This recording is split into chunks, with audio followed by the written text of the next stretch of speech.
All right, Raiders fans, buckle up because we need to talk about the Las Vegas Raiders and where this team is headed. There's no sugarcoating it. Last season's draft plan didn't work out the way anyone hoped. And when I say draft plan, I'm not questioning the players' talent. Some of these guys clearly have the skills, but when you combine the coaching staff struggles and the front office decisions, it's been a rough road. Right now, the Raiders hold the number 2 overall pick, and if things go sideways against teams like the Eagles, Texans, Giants, and Chiefs, they could even find themselves with a number 1 pick. That's where planning becomes critical. You have to have a strategy in place that's not just reactive, but proactive. You need a blueprint, something that the whole organization can get behind, something that aligns the draft, free agency, and the coaching staff's vision. Look, last year's approach was a plan, sure, but it was flawed. Signing Alex Kappa, not addressing the offensive line properly, and then drafting Ashton Gentry was a plan, but it didn't make the Raiders competitive in the areas they needed most. Raider Nation all offseason was buzzing about drafting a running back at number 6, and the reality is that talent alone doesn't create a winning offense. You need to set the pieces up correctly to maximize that talent, and that's where the front office and coaching decisions come into play. So, here's the thing. If I were in the Raiders' war room right now, looking at the number 1 overall pick, I would have a few clear options. Let's start with the quarterback position, because let's face it, you cannot build a team around a top pick without considering a franchise quarterback. My top choice, Indiana's Fernando Mendoza. This kid is a winner through and through. He may not have all the flashy stats or the media hype, but what he brings is leadership. Mendoza elevates everyone around him. He makes the people on his team believe in themselves, and when the big moments come, he thrives under pressure. He's got that intangible quality that you see in the greats, Tom Brady, Peyton Manning, those guys who show up when it matters most. Mendoza led Indiana to a Big Ten championship and is on track to win the Heisman. His mentality, his fire, and his ability to rally a team is exactly what the Raiders need. You pair him with a top-tier head coach and a coaching staff that can develop his skills, and suddenly the foundation is there for something special. And yes, some people have hesitated because of what he said in press conferences or other off-field chatter, but if you watch Mendoza on the field, the intensity and focus he brings is undeniable. He's a leader of men, someone who can set the tone for the locker room, and that's exactly what the Raiders need at this stage. Now, if Fernando Mendoza isn't available, or if the Raiders want to explore other options, my second choice is Oregon quarterback Dante Moore. Moore is a phenomenal passer with a strong mental game. He's steady, unshakable, and has shown incredible toughness in high-pressure situations. Watching him in a wide-out game for Penn State, you see the kind of grit that can handle the chaos of an NFL environment, including the unique pressures of Las Vegas and Raider Nation. Moore may not have the absolute ceiling Mendoza has, but his floor is high, and he's a safe pick for a franchise that desperately needs stability at quarterback. Both Mendoza and Moore represent the type of quarterbacks who can handle adversity, command a locker room, and grow into leaders with the right coaching support. And let's be clear, if you're drafting a quarterback like Mendoza or Moore, you have to commit to them fully. You can't surround them with a patchwork offensive line or an incomplete roster. You have to build around them, provide protection, and make sure they have weapons to succeed. That's how you maximize the number 1 overall pick. Another interesting strategy, which some may find unconventional but makes sense given the Raiders' current roster gaps, is to trade back from number 1 to number 2. Here's why. The team moving up to number 1 is likely giving up multiple picks, potentially first-rounders, and other valuable draft capital. By trading back, the Raiders can still secure a top quarterback like Mendoza or Moore while also accumulating extra picks to fill holes across the roster. This allows you to address the offensive line, strengthen the defense, and stockpile talent for future drafts. It's a move that balances immediate impact with long-term flexibility, something the Raiders desperately need. And speaking of creative options, there's also the possibility of acquiring Cam Ward. Ward has been a polarizing figure, but the reality is he's talented, and his struggles have more to do with the lack of support around him than his own ability. If a trade opportunity presents itself, especially for a second-round pick, the Raiders could bring in a quarterback who was drafted at number 1 overall and still pursue their long-term plan with Mendoza or more. This kind of dual approach gives the team flexibility while ensuring they're not putting all their eggs in one basket. The key here is strategy. You have to understand the draft landscape, know the talent available, and anticipate other teams' moves. It's about putting yourself in the best possible position to succeed while being realistic about the roster's current state.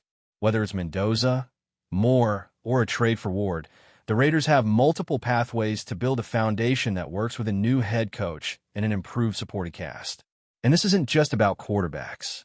The offensive line, skill positions, defensive upgrades, all of these need to be considered in conjunction with that top pick. You don't draft a quarterback in isolation. You draft a quarterback and build the team around him. The silver and black have holes across the roster, no doubt, and any draft plan that ignores that reality is destined to fail.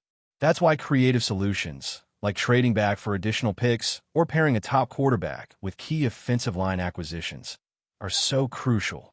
For example, imagine drafting Mendoza at number 2 while acquiring 2 first-round picks and a second-round pick in the process. That instantly multiplies your chances of addressing roster weaknesses, whether it's in the trenches, in the secondary, or at wide receiver. It's about efficiency, foresight, and maximizing each pick's value. At the end of the day, the Raiders' next steps in the draft have to balance immediate needs with long-term growth. It's about leadership, quarterback mentality, coaching fit, and roster construction. Whether it's Fernando Mendoza's fire, Dante Moore's consistency, or a trade acquisition like Cam Ward, each choice has to be deliberate, aligned with the head coach's vision, and focus on creating a competitive team for the future.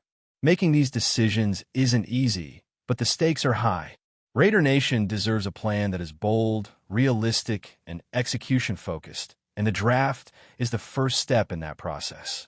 Every move, from free agency to draft selections, needs to be synchronized, and the number 1 or 2 overall picks could be the catalyst for the next phase of Las Vegas Raiders football. Continuing with the Raiders' draft strategy, let's dive deeper into what could shape the next era of this franchise. The first thing to remember is that every pick in the top tier of the draft carries immense responsibility, especially when the team is in the position the Raiders are currently in. It's not just about selecting the best player on paper. It's about finding a leader, someone who can grow into the franchise and be the foundation for years to come.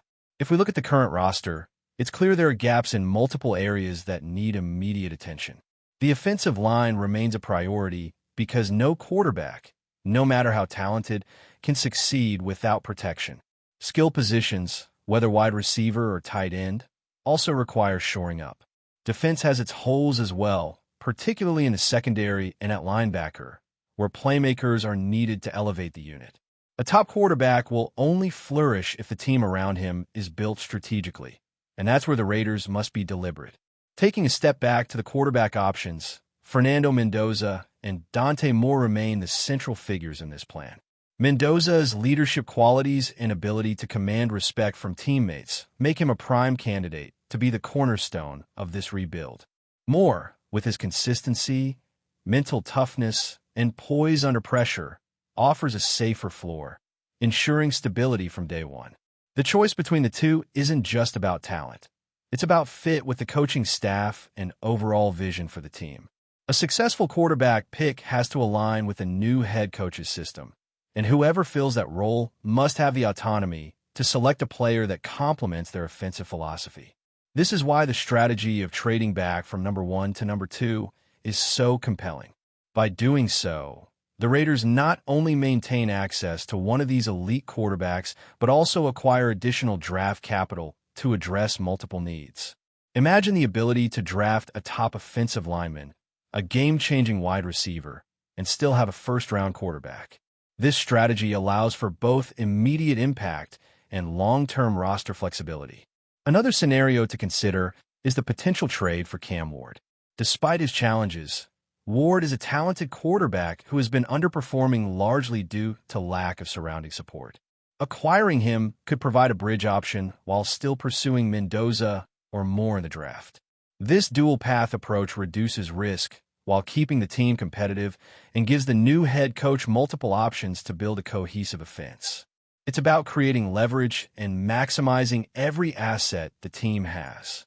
The front office must think beyond the draft itself. Free agency, supplemental picks, and strategic trades all play into this larger puzzle.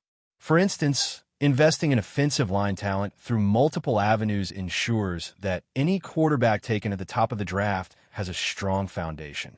It's a holistic approach that considers not just one draft class, but the cumulative impact on roster construction over several seasons. Raider Nation knows that building a team isn't just about the first-round pick. It's about depth, sustainability, and having a plan that accounts for both immediate performance and future growth. A quarterback like Mendoza or Moore paired with a strong supporting cast could change the trajectory of the franchise, but requires careful orchestration. The mental toughness of the quarterback is equally critical. Mendoza's ability to thrive in high-pressure moments and rally teammates around him mirrors the type of leadership that has defined successful franchises in the past. Moore's resilience and calculated approach make him a safe choice that can withstand the growing pains of a rebuilding team. Either player would benefit immensely from a coach who can mold them effectively while balancing the expectations of Raider Nation. The offensive strategy must be aligned with the quarterback's strengths. Mendoza thrives with a system that leverages his decision-making and ability to read defenses, while Moore's accuracy and composure suit a structured, high-efficiency approach. Building around these quarterbacks means prioritizing pass protection, developing skill positions, and ensuring the defense can keep games within reach. Trade strategies are also essential. Trading back from number one not only provides more picks, but also decreases the pressure that comes with being the very top selection. It allows the Raiders to select the best available talent while accumulating assets to address immediate roster weaknesses. This flexibility is crucial, especially in a league where depth and draft capital often determine long-term success. Furthermore, acquiring Cam Ward or exploring other quarterback trade options adds another layer of strategic versatility. Ward's experience and previous top draft pedigree could provide a transitional solution, allowing the Raiders to stockpile talent elsewhere while still developing a franchise quarterback. In addition, the synergy between the new head coach and quarterback cannot be overstated. A coach who has a clear vision and the authority to build around his chosen quarterback can dramatically accelerate the team's growth. The Raiders need a coach who can harness the strengths of Mendoza, Moore, or even a trade acquisition like Ward, and implement a system that maximizes both individual talent and team cohesion. Every decision in this draft cycle has to consider the domino effect across the roster. From offensive line upgrades to skill position depth, defensive reinforcement, and special teams improvement, each selection impacts the broader strategy. For a team in the Raiders' position, balance is key. You cannot afford to focus solely on one area while neglecting others. Before we continue, don't forget to subscribe to our channel and give this video a like. Your support helps us keep bringing you the latest updates on our Las Vegas Raiders. And don't be shy. Drop your thoughts on the news in the comments below. Aloha has been swirling through training facilities and front offices across the league, and it grew louder the moment Saquon Barkley's latest comment slipped into the public sphere. That's why I didn't go to the Raiders. No scoreboard, no schedule, no context from podium. Just a sentence delivered with the kind of weight that makes insiders raise eyebrows and executives pick up their phones. And the spark behind the whisper? Money. Or, more accurately, the lack of it. The remark has turned into the newest NFL riddle, fueling speculation about just how close Barkley came to wearing silver and black. Some around the league insist the Raiders pushed harder than anyone knew, while others claim the talks never reached a point worth logging. But Barkley's words hint that conversations were real enough for him to evaluate them, real enough for him to walk away. The running back's candid tone has added fresh energy to a long-running debate about how teams value elite talent at his position. Those familiar with the negotiation landscape suggest Barkley felt the Raiders' proposal didn't reflect the role he expects to play or the impact he believes he brings. Even without confirmed figures, the phrase "too little money" has begun drifting from source to source, painting a picture of an offer that simply didn't match his expectations. What makes the situation even juicier is the timing. The Raiders have been visibly reshaping their identity, trying to anchor their offense around reliable, explosive playmakers. Barkley's presence could have given them exactly that. Instead, his rejection has turned into a headline that lingers, the kind that fans debate in bars and analysts dissect between segments.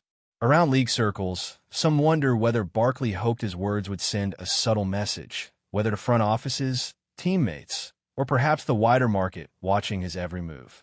Others believe it was nothing more than an honest slip, an athlete speaking plainly, weary of speculation. Still, it's rare for a player of Barkley's stature to close the curtain just enough for everyone else to glimpse the shadows behind it. And that tiny opening has become the source of the latest offseason storm, a rumor wrapped in truth or truth wrapped in rumor, depending on who you ask. For now, the only certainty is that Barkley isn't wearing silver and black, and apparently, he has made it clear exactly why. That's it for this update. If you enjoyed the video and want to stay updated with exclusive news about our Las Vegas Raiders, be sure to subscribe to our channel and hit that like button. We can't wait to hear your thoughts in the comments. See you in the next video.